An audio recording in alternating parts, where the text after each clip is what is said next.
नमस्कार दोस्तों, स्वागत है आपका अपने YouTube channel maker of modern teacher पर। आशा है आप सब बहुत ही अच्छे होंगे और अपनी पढ़ाई लिखाई ज़ोर शोर से कर रहे होंगे। तो जैसा कि आप सब जानते हैं कि हम लोग इस चैनल पर झारखंड टेट की श्रृंखला को शुरू किए हुए हैं। इस श्रृंखला को आगे बढ़ाते हुए हम लोग ईवीएस पेडागोजी, जो कि पेपर 1 में पूछा जाने वाला एक इम्पॉर्टेंट और अनिवार्य सब्जेक्ट है, उसकी अगली श्रृंखला को आज देखने जा रहे हैं। इसमें हम लोग आज देखेंगे जल यानी वाटर से संबंधित जो भी महत्वपूर्ण प्रश्न ईवीएस में बन सकते हैं, जो आ चुके हैं, जिनकी आने की संभावना है, हर प्रकार के प्रश्नों को। तो चलिए ज़्यादा देर न करते हुए हम लोग अब क्लास को शुरू करते हैं। पहला नंबर प्रश्न बोलता है, पृथ्वी पर उपस्थित जल के स्रोत कौन से शुद्ध जल के स्रोत कौन से हैं? भूमिगत जल, नदियाँ, झील व तालाब, ये सभी। बिल्कुल नंबर 4 सही है इसका, एक नंबर का 4। दूसरा, पृथ्वी का कितना भाग जल है? नो डाउट सभी लोग जानते हैं कि 3/4 यानी कि 3/4 ऑफ पृथ्वी का एक जल में है, यानी कि 3 नंबर ऑप्शन सही है। तीसरा नंबर है, निम्नलिखित में से कौन सा कथन सही है? जल वाष्प के रूप में वायुमंडल में पाया जाता है। महासागरों का जल खारा व मीठा दोनों प्रकार का होता है।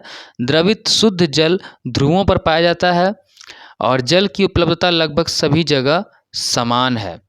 तो समान नहीं है, द्रवित जल नहीं पाया जाता ध्रुवों पर, और महासागरों का जल दोनों प्रकार का नहीं होता है। केवल ऑप्शन नंबर 1 सही है। 4 नंबर की बात करें तो जल की उपलब्धता से संबंधित निम्नलिखित में से कौन सा कथन सही है? जल की उपलब्धता किसी क्षेत्र विशेष में जंतुओं की संख्या को निर्धारित करती है। बिल्कुल सही है, अगर वहाँ जल अधिक होंगे तो जंतुओं की संख्या भी होगी। और जल की उपलब्धता जीवन की विविधता को निर्धारित करती है। तो देखते हैं ऑप्शन में कौन कौन से हैं। केवल ए, केवल बी, ए और बी दोनों। तो इसका ऑप्शन ए और बी दोनों हो जाएगा, क्योंकि जल की उपलब्धता जीवन की विविधता भी निर्धारित करती है। चलिए बात करते हैं क्वेश्चन नंबर 5 की, कि निम्नलिखित में से कौन से कथन सही हैं? मनुष्य के शरीर का लगभग 2/3 भाग जल से बना होता है। यह शरीर के तापमान को संतुलित रखता है। शारीरिक रक्त का 80% भाग जल होता है। ए और बी, बी और ए और सी, बी और सी, और ए, बी और सी। तो पहले हम जानते हैं शारीरिक रक्त का 80% भाग जल का नहीं बना होता है। सी नंबर ऑप्शन इसमें सही नहीं देखते हैं। नहीं, सी नंबर ऑप्शन 80% भाग नहीं, शरीर का 80% भाग जल का नहीं बना होता है, शारीरिक रक्त का बना होता है। शरीर का 80% भाग जल का नहीं बना होता है, 70% तक कहा जाता है। शारीरिक रक्त में 80% भाग जल का होता है, यानी कि ऑप्शन नंबर 4 हो जाएगा। यहाँ तीनों ऑप्शन सही हैं। निम्नलिखित में से कौन सा कथन सही है? जल का सर्वाधिक घनत्व 4 डिग्री सेल्सियस होता है। जल का हिमांक 100 डिग्री सेल्सियस होता है। जल का क्वथनांक 100 डिग्री सेल्सियस होता है। जल का रासायनिक सूत्र HO2 होता है। तो यहाँ जो है ना HO2 नहीं होता है। और क्वथनांक मतलब कि उबलने की डिग्री 100 डिग्री सेल्सियस होती है, 0 डिग्री नहीं। तो 3 और 4 कट गए। जल का हिमांक, जमने का पॉइंट जो है 100 डिग्री सेल्सियस नहीं होता है, 0 डिग्री सेल्सियस होता है। 6 नंबर का 1 नंबर ऑप्शन सही है कि सर्वाधिक घनत्व 4 डिग्री सेल्सियस होता है। निम्नलिखित कथनों पर विचार कीजिए। जल किसी भी तापमान पर वाष्पीकृत हो सकता है। किसी भी तापमान पर। जल सिर्फ क्वथनांक बिंदु पर ही वाष्पीकृत होता है। जल का क्वथनांक बिंदु 100 डिग्री सेल्सियस होता है। तो किसी भी तापमान पर वाष्पीकृत हो सकता है, ये ऑप्शन इसका गलत लग रहा है।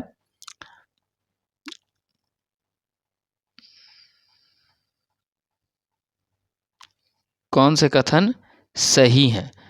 किसी भी तापमान पर वाष्पीकृत हो सकता है। जल सिर्फ क्वथनांक बिंदु पर ही वाष्पीकृत होता है। अगर यहाँ बात की जाए तो क्वथनांक बिंदु पर वाष्पीकृत नहीं, क्वथनांक बिंदु पर वह उबलने लगता है। और किसी भी तापमान पर वाष्पीकृत हो सकता है। अगर हम भींगे कपड़े को पसारते हैं तो उससे पानी वाष्पीकृत होकर ऊपर उठता है। तो यहाँ यदि हम देखें तो ए नंबर में 20 से अधिक सच्चाई है। और जल का क्वथनांक 100 डिग्री सेल्सियस होता है, तो सी नंबर तो सही है। यानी 7 नंबर में ऑप्शन नंबर आपको 2 जो है ए और सी, ये सही है। निम्नलिखित को सुमेलित कीजिए। महासागर में 97% जल बिल्कुल सही है बर्फ के रूप में। और भूमिगत नदियों, तालाबों व झीलों में 1%।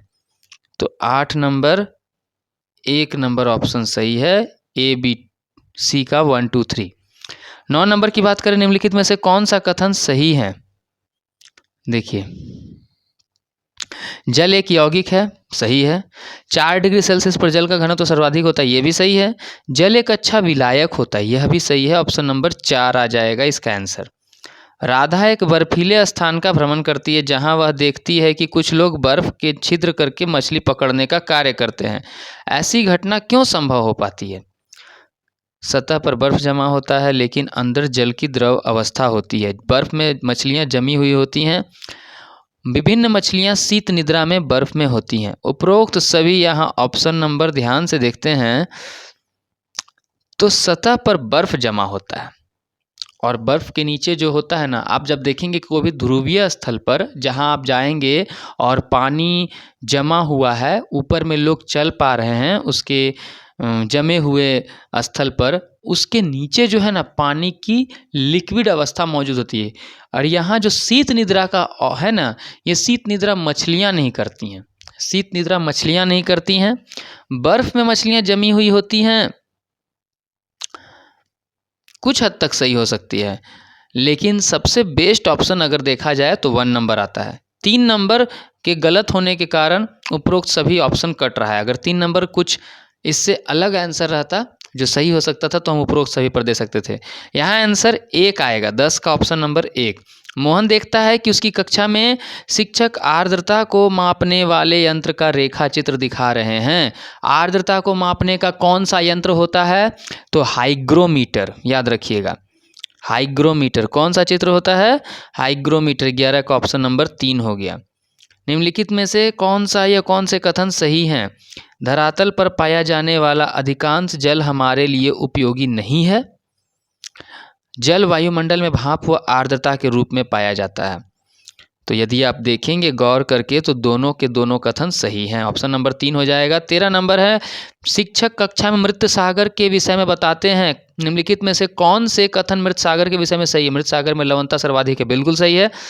मृत सागर में लोग डूबते नहीं हैं, क्योंकि खारे पानी में डूबने की समस्या कम हो जाती है, संभावना कम हो जाती है, तो ये सही है। और सी नंबर की मृत सागर की लवणता 300 ग्राम प्रति लीटर लगभग है। तो 13 का ऑप्शन 4 हो जाएगा, तीनों सही हैं। 14 नंबर है कि पृथ्वी पर उपस्थित समस्त जल स्रोतों में जल का लगभग कितना प्रतिशत हमारे लिए उपयोगी है? यह तो सब कोई जानते हैं। मात्र उपयोगी 1% और अनुपयोगी 99% है, यानी कि ऑप्शन नंबर 2 हो जाएगा। शिक्षक कक्षा में मौखिक रूप में जल चक्र को बताना चाहते हैं, तो निम्नलिखित में से कौन सा कथन जल चक्र को सही रूप में बताता है? कि पृथ्वी पर उपस्थित जल एक निश्चित चक्र व व्यवस्था में पारितंत्र में घूमता रहता है, जिसको जल चक्र कहा जाता है। जल चक्र वह प्रक्रिया है जिसमें जल जलमंडल से वायुमंडल में जाता है और वायुमंडल से जलमंडल में जाता है। आपके ख्याल से आप अपने आप को उस स्थान पर रख करके देखिए कि एक शिक्षक या शिक्षिका किस प्रकार से एक मौखिक रूप में जल चक्र को आसानी से बता पाएंगे। क्या क्या ऑप्शन है फिर से पढ़ लीजिए।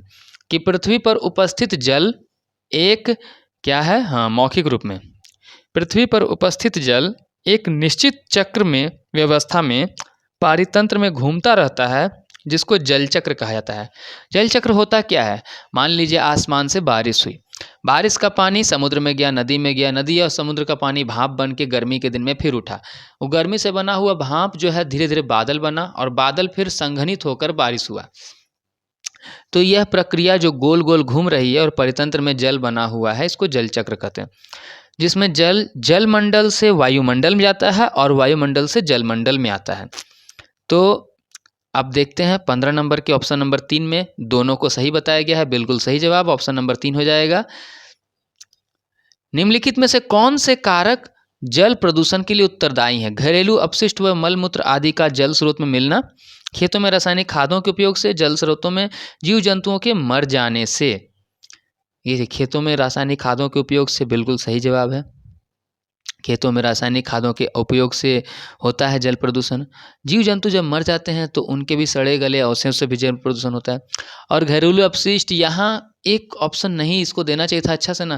फैक्ट्रियों के कचड़े, अपशिष्ट पदार्थों, मानवीय कचड़े से केवल घरेलू अपशिष्ट ही नहीं, फैक्ट्रियों के द्वारा किया गया कचरा। आप मथुरा के बारे में जान रहे होंगे कि मथुरा के कारण कितना यमुना नदी गंदा हो चुका है। तो ऑप्शन नंबर 4 यहाँ हो जाएगा, तीनों ऑप्शन सही हैं। अगर हम बात करते हैं 17 नंबर की, BOD बायोकेमिकल ऑक्सीजन डिमांड द्वारा मापा जाता है। किसको मापते हैं BOD के द्वारा? 17 नंबर ऑप्शन क्वेश्चन में ध्यान से देखिए कि वायु में ऑक्सीजन की मात्रा को नापते हैं। उसके बाद है आपको कि जल में ऑक्सीजन की मात्रा को नापते हैं, नदियों व तालाबों में जल के प्रदूषण को नापते हैं। वह उपरोक्त सभी बायोकेमिकल ऑक्सीजन डिमांड के द्वारा हम नापते हैं नदियों व तालाबों के जल में प्रदूषण की मात्रा को। Biochemical oxygen demand 17 number. निम्नलिखित में से कौन जल प्रदूषण की हानियों में सम्मिलित होता है? बाढ़, सूखा, हैजा, पीलिया। देखिए, जल प्रदूषण जब हुआ ना तो बाढ़ है, हैजा है, सूखा की पीलिया। हैजा तो हम जान रहे हैं, हैजा पानी के रोग के कारण होता है, ठीक है। अब अगर जल प्रदूषण होगा, गंदा जल भूमि में जाएगा, गंदा जल पेड़ पौधों में जाएगा, रासायनिक उर्वरक के कारण अम्लीय वर्षा होगी, तो इससे सूखा की मात्रा भी बढ़ती है। पीलिया नामक रोग और हैजा नामक रोग दूषित जल के पीने से होता है।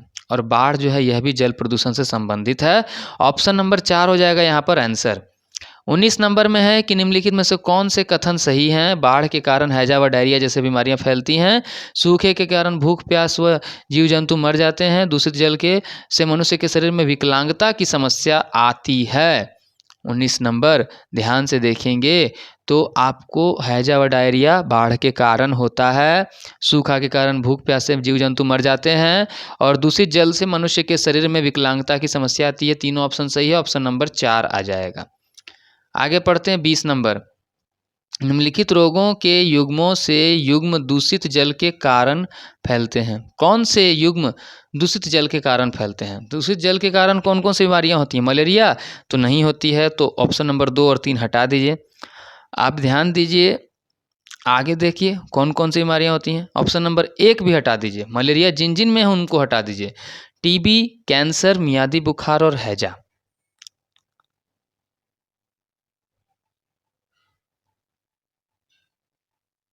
नहीं, यहाँ टीबी और कैंसर आ गया तो इसको हटा देते हैं। मलेरिया में कुछ अंश शायद पाया जाता है, इसीलिए ऑप्शन तीनों में दिया गया है। और अगर हम देखें तो पेचिश, डायरिया और हैजा ये तीनों जो हैं दूषित जल के कारण फैलने वाले रोग हैं। ऑप्शन नंबर 3 को हम ध्यान से देखते हैं तो ऑप्शन नंबर 3 में मलेरिया भी है, पर मलेरिया को लेकर मुझे थोड़ा सा संशय है। फिर भी ऑप्शन नंबर 3 यहाँ ज़्यादा सही उपयुक्त लग रहा है। 21 नंबर क्वेश्चन की बात करते हैं। निम्नलिखित में से कौन सा या कौन से कथन सही हैं? जल में पारे के घुल जाने से मिनी माता रोग होता है। जल में कैडमियम के घुल जाने से इटाई रोग होता है। इटाई और मिनी माता 2 प्रकार के रोग।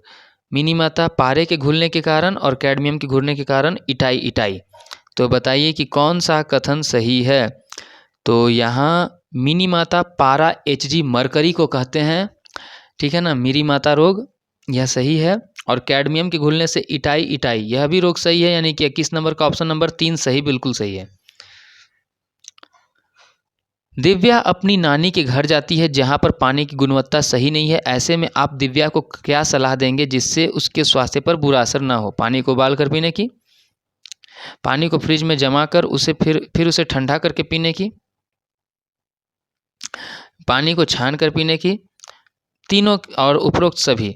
तो यहाँ ध्यान से देखिएगा, तो पानी को उबाल कर पीना ये सबसे उपयुक्त है, क्योंकि जितना गर्म करके रखते हैं उसमें बैक्टीरिया के पनपने की संख्या एकदम कम हो जाती है, ना के बराबर। Option number 1।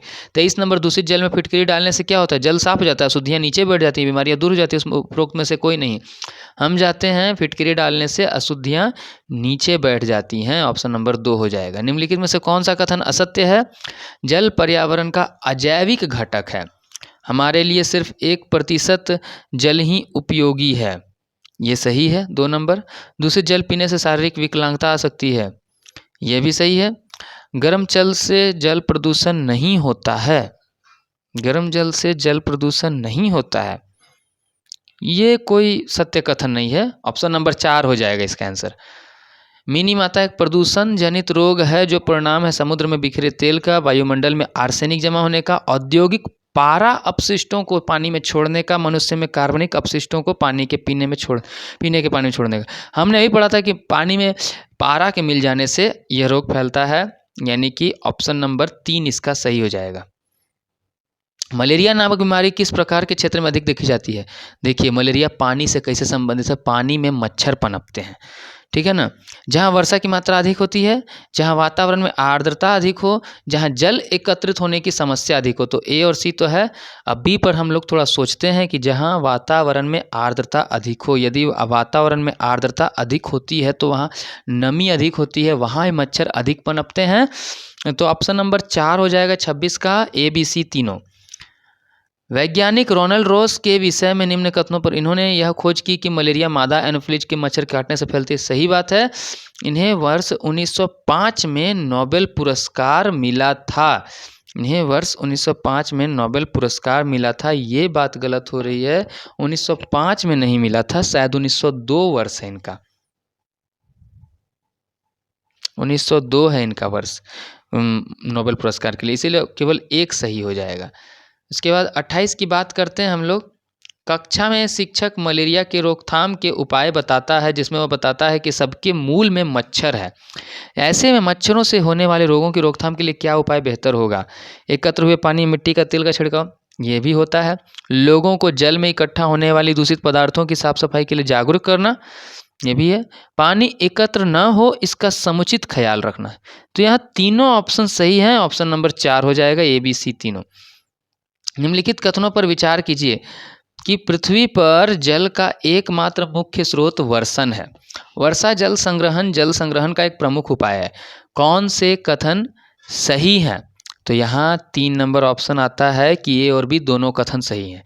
अब हम 30 नंबर की बात करते हैं। भूमिगत जल स्तर को उसके प्राकृतिक स्तर पर पुनः लाने के लिए निम्न में से कौन सा उपाय सर्वथा उचित है?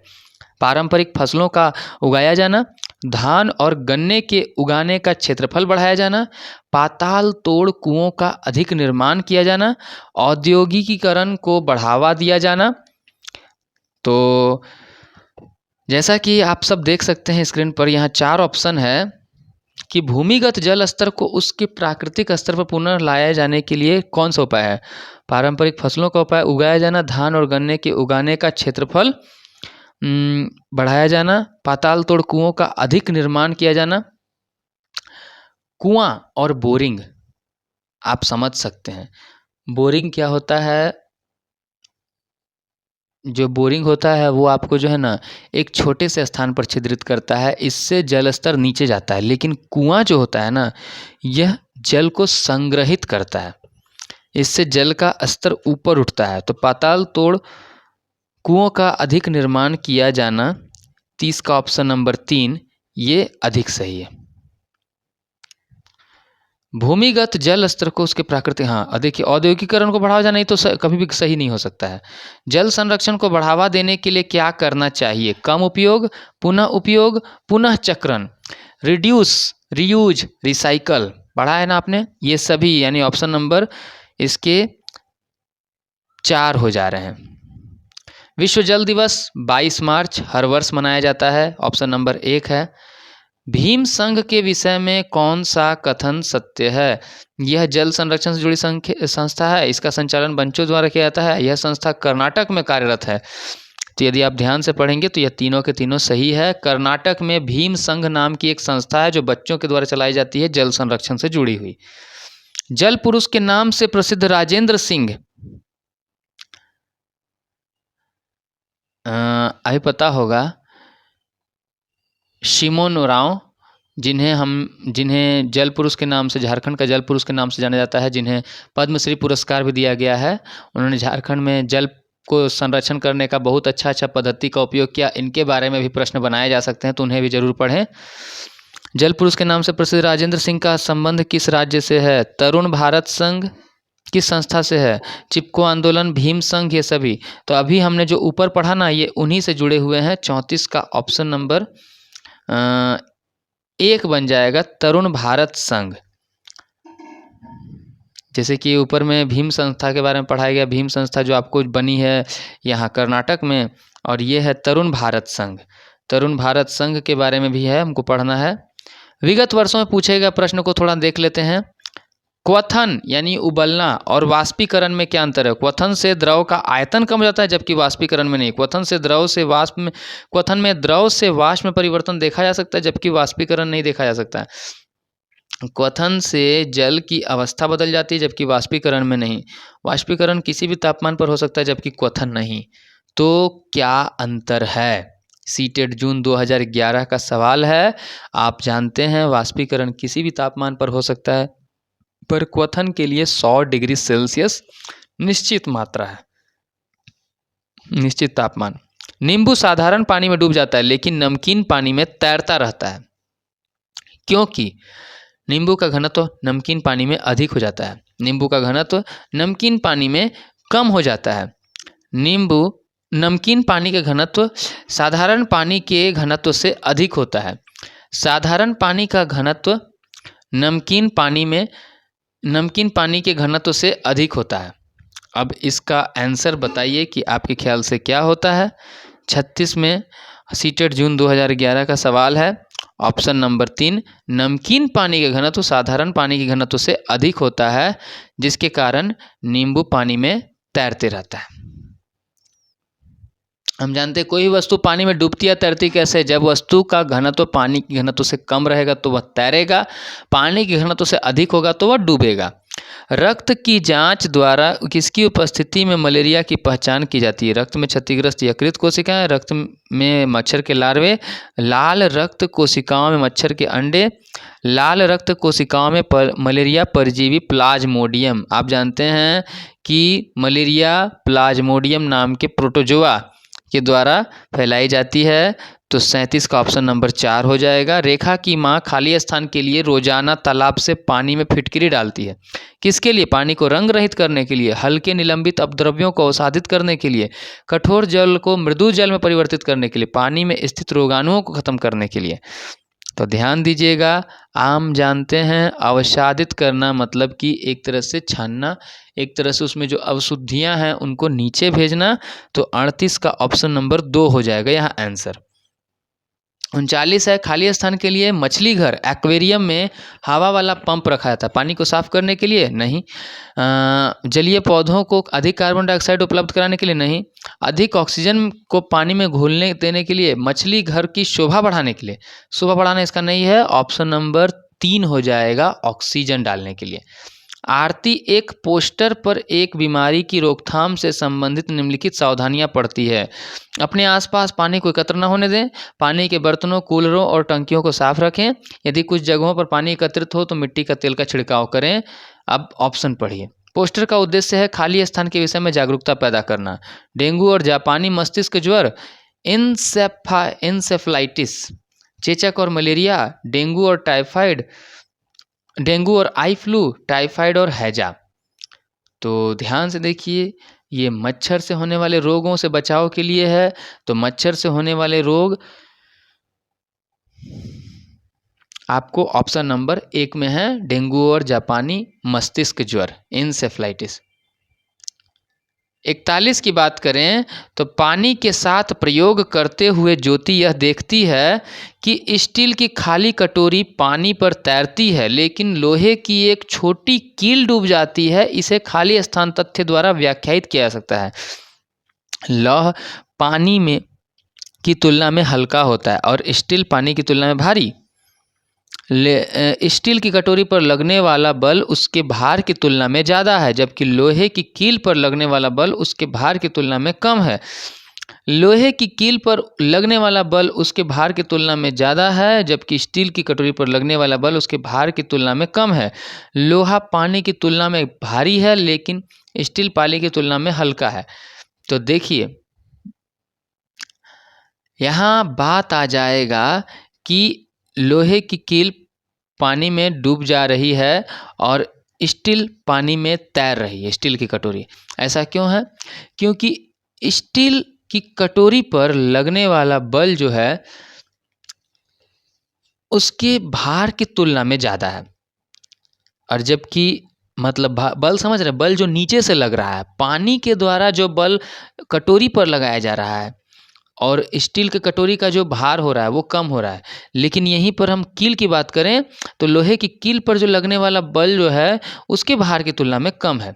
ऐसे समझ सकते हैं कि इसका जो नाव नुमा आकार है ना, इसकी वजह से इसका घनत्व जो है पानी के घनत्व से कम हो जाता है। यही बात हो जाती है। ऑप्शन नंबर 2 हो जाएगा। 42 नंबर में बात करते हैं, जब एक मछली को पहले से उबले लेकिन कमरे के तापमान पर ठंडे किए पानी से भरे एक्वेरियम में डाला जाता है तो वह मर जाती है। ऐसा इसलिए होता है क्योंकि मछली घर का पानी मछली के तैरने योग्य नहीं है, ऑक्सीजन रहित है, मछली द्वारा पीने योग्य नहीं है, खनिज रही है। तो यहाँ जवाब हो जाएगा ऑक्सीजन रहित है, ऑप्शन नंबर 2।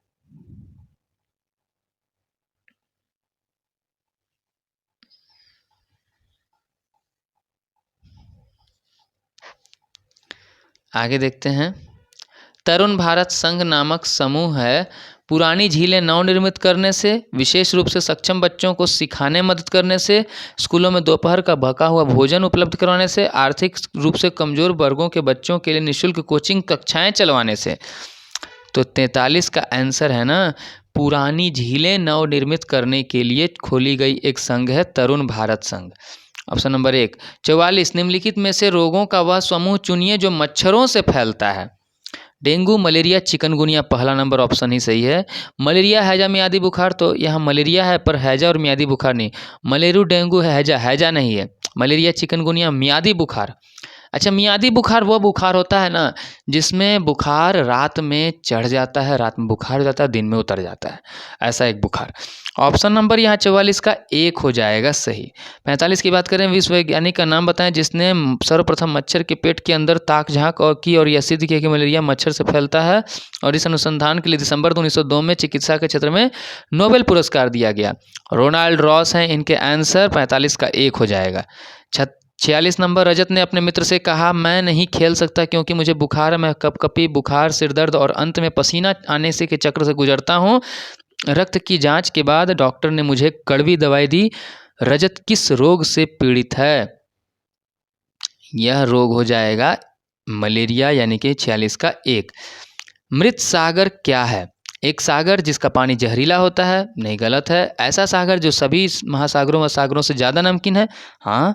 ऐसा सागर जिसमें ज्वार भाटे व बहुत तीव्र गति से आते हैं, ऐसा सागर जिसमें जहाज चलाना खतरनाक होता है। ऑप्शन नंबर 2 है इसका आंसर, 47 का 2, जो सबसे नमकीन है। निम्नलिखित में से कौन सा मच्छरों से होने वाला फैलने वाला रोगों का समुच्चय है? चिकनगुनिया है, नहीं ये नहीं, चिकनगुनिया मलेरिया नहीं। Chikungunya, dengue, malaria. Option number 4। देखिए ये क्वेश्चन बार बार पूछा गया है। निम्नलिखित में से कौन से बीमारी रुके या एकत्र हुए पानी से हो सकती है? मलेरिया, पोलियो, निमोनिया, चेचक। मलेरिया, पोलियो, निमोनिया, चेचक। 49 का ध्यान से देखिए, कौन सा बीमारी रुके हुए एकत्र पानी से हो सकते हैं? तो ऑप्शन नंबर 1 है 49 का, मलेरिया। आगे बात करते हैं, रेनू की दादी उसे एक सूखा हुआ कुआं दिखाते हुए बताती है, 15-20 वर्ष पहले कुएं में पानी था लेकिन अब यह पूर्णतः सूख गया है। कुएं में पानी के सूखने का क्या कारण हो सकता है? पेड़ों तथा उनके आसपास के स्थान की मिट्टी को अब सीमेंट से ढक दिया गया। आसपास के इलाके में बहुत सारे बोरिंग पंप लग गए हैं।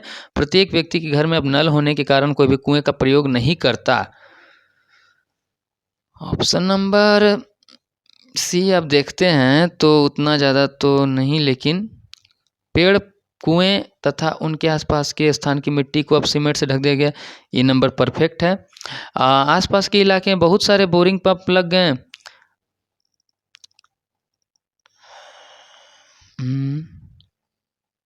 लेकिन ज़्यादा उपयुक्त आंसर जो लग रहा है वो केवल ए है। ए और बी पर भी जा रहा है लेकिन ए नंबर ज़्यादा उपयुक्त है। ऑप्शन नंबर 4 के साथ हमें जाना चाहिए। 51 नंबर है, मच्छरों के प्रजनन की रोकथाम के लिए ठहरे पानी पर मिट्टी का तेल डालने की सलाह दी जाती है। ऐसा किस लिए? क्योंकि मच्छर तेल की परत में फंस जाते हैं। मिट्टी तेल ऑक्सीजन की आपूर्ति को काटता है, जिससे मच्छरों का प्रजनन थम जाता है। ऑप्शन नंबर 2 सही है। मच्छरों को मिट्टी के तेल द्वारा विकर्षित किया जाता है, मच्छर मिट्टी तेल का द्वारा मर जाते हैं। तो ऑप्शन नंबर जो है 51 का 2 हो जाएगा सही। 52 की बात करते हैं। सीढ़ीदार कुएं अथवा बावली से संबंधित कुछ कथन पर विचार कीजिए। वे जल भंडारण तथा संरक्षण की पारंपरिक व्यवस्था थी। सामुदायिक स्रोत के रूप में उसका प्रयोग होता था। उनका निर्माण मुख्यतः वर्षा रहित राज्यों में होता था। कि उनमें केवल संदूषित जल होता था। कौन से कथन सही हैं? डी तो किसी में जा ही नहीं रहा है, तो हमें ए बी सी पर फिर से ध्यान देना होगा। वे जल भंडार तथा संरक्षण की पारंपरिक व्यवस्था थी। अच्छा, और उसके बाद सामुदायिक स्रोत के रूप में उनका प्रयोग होता था।